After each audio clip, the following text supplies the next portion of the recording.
of the oceans, Kabura of all the kings, Vishnu of the Adiphirs, Agni of Vasus, Daksha of all Prahlada of Daityas and Danavas, Yama of the Prutras, ancestors, Shiva of Yakshas, Rakshasas and Pishachas, ghosts, and Himalaya of the mountains.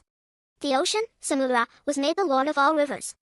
Chitraratha of Gandharvas, Vasuki of Nagas, Takshaka of Sarpa, Garuda of birds, the tiger of deer, Airavata of elephants, Akashrava of horses, the bull of cows and the Ashvatha tree, a banyan, of all trees.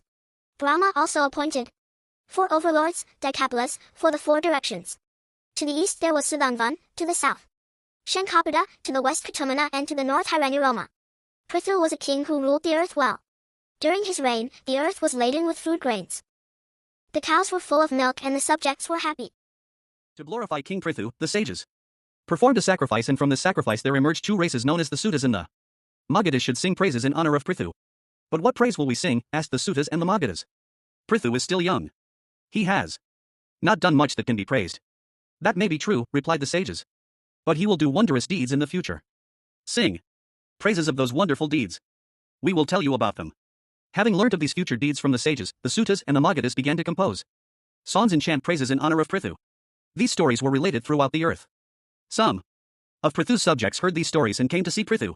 King, they said, we have heard of your great deeds, but we find it difficult to make a living. Please indicate to us our habitations on earth, and tell us where we may be able to get the food we need for subsistence.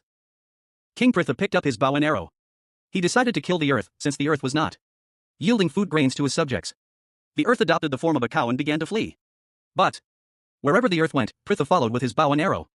He followed the earth to the heaven and to the underworld. Finally, in desperation, the earth started to pray to Prithu. King, she said, please control your anger. I am a woman. Killing me will only mean sin to you. There must be some other way of ensuring that your subjects can make a living. The earth then herself offered a solution, and King Prithu did her bidding.